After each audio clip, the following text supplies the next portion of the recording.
In this video, we're covering how to free ourselves of the pressure we add to our lives by needing to be right. Patterns like this undermine our leadership and generate a lot of unnecessary stress. So let's see what practices we can do to get out of what I refer to as hell's labyrinth.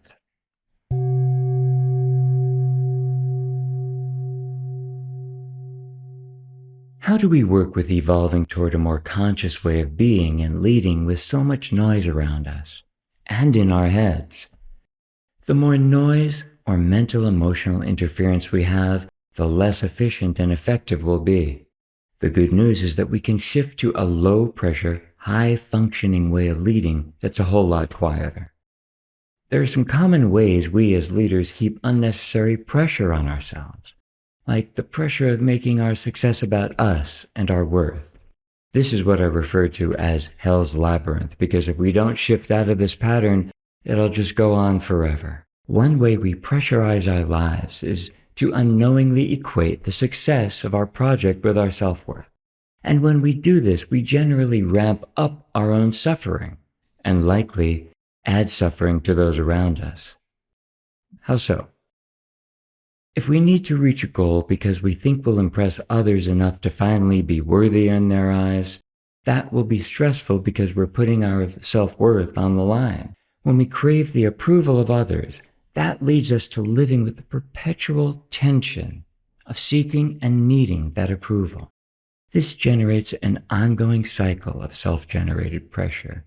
And when we make the quality and success of our work about our worth, every misstep carries oversized negative consequence. There's a lot of pressure to place on ourselves when we do that. Making other people's opinions a measure of our self-worth is a fool's errand anyway, because even if we do succeed, there's no guarantee that anyone will even notice or give us the recognition we crave. And then there's the pressure of needing to be right. I've seen way too many examples of employees feeling trapped between a rock and a hard place when they had leaders whose self-worth was tied to a need to be right. Talented team members often feel enormous pressure and hesitate expressing opposing views when leaders can't readily accept the feedback. And of course, without the benefit of our team's expertise, the odds of success are lower, which raises the odds of a negative impact on our self-worth. This is clearly not a great strategy. So what do we do? First, it's imperative to raise our awareness around how we've unknowingly set these types of problematic situations up. Let's use the following situational backdrop to illustrate how we'll reduce pressure on ourselves, or to at least stop adding more pressure. So let's say we're in the middle of a project for an important customer.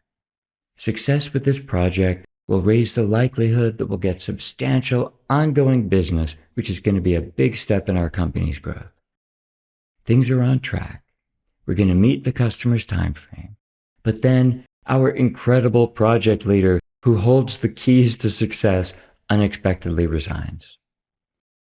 If we've unknowingly made the project's success about our worth instead of the project simply being a vehicle that serves our customers and our company, we will bring intense pressure upon ourselves because we'll think that we are on the line. Worse, all that pressure muddles our ability to think clearly and respond wisely, and it further puts the project in jeopardy. And realistically, almost no one would even know that they're doing this to themselves.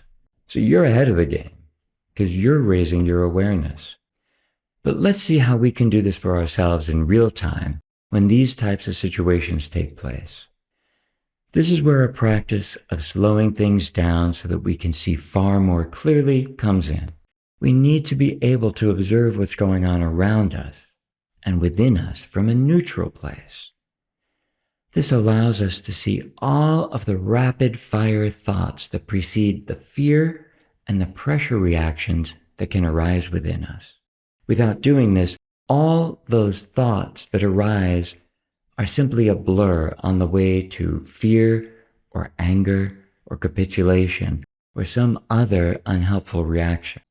A way to do this is by walking through our experience step by step, to slow it all down.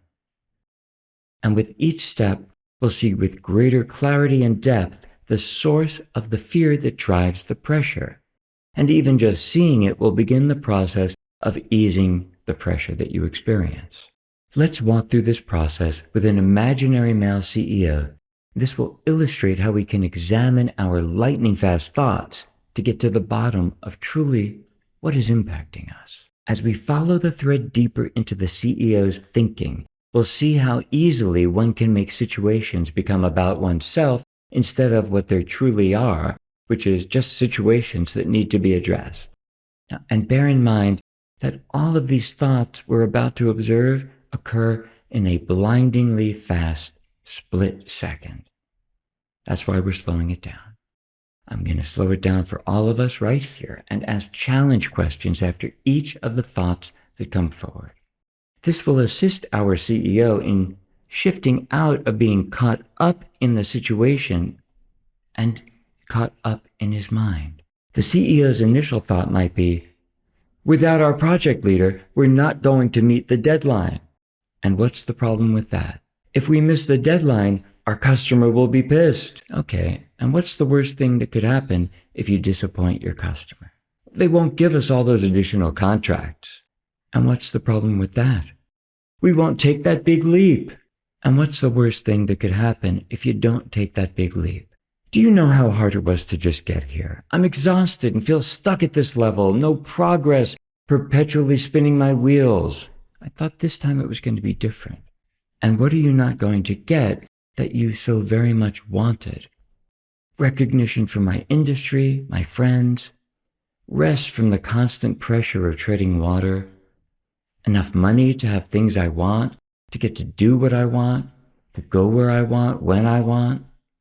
I guess there's also a part of me that thinks that even though I know I've had success, I haven't ever really felt successful enough or really good enough. I also thought this would be the thing that finally makes my father proud of me. Geez, this is such bullshit. I can't believe I'm being run by this stuff. So what do we take from this descent in our CEO's psyche? One thing is, like most of us, he's not readily in touch with what's really going on within himself. And that gets in the way of seeing the situation clearly, in real time, and ultimately being able to respond wisely. It took 6 steps with prompts for him to get to the heart of the matter. And the more steps or layers there are between us and what's really going on, the more likely we are to have intense reactions that'll cloud our judgment. As conscious leaders, we have to ensure that our communication, our decisions, our actions don't become compromised by these types of old, messy wounds and wants that can put ourselves and our companies at risk. Rather, leading with enhanced awareness and clarity will place us in the best position to generate success for our teams, our companies, and ourselves. Now, let's directly apply this to ourselves and walk through how we can become more aware of what's driving each of us. Each of you are going to walk through this. We're going to use one of your own problematic situations. So close your eyes and take a slow, deep breath. And release. Now think of a current or recent situation in which you felt a strong, destabilizing internal reaction that prevented you from being at your best. Take your time with each step. You can always pause the video, like between each step, to give yourself enough time to really work with this. So, what is the situation?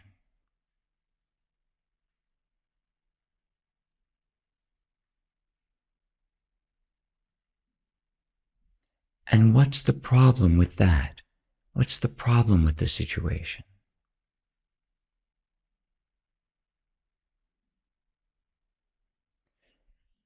And what's the worst thing that could happen if things stay this way?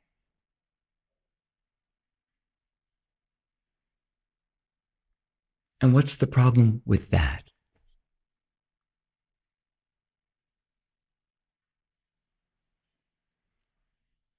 And what are you afraid you'll lose or not get? You'll know when you've touched something deep within you, like fear, anger, frustration, or sadness, or realizing how much you need something that you've not been getting in your life. You may find that there's fear, but realize that the fear is kind of absurd, or a child's fear. I mean, we all have those. You may cry or laugh, or you may find joy or freedom. Whatever it is, allow it. Breathe slowly and deeply, allowing yourself to feel and be with whatever it is.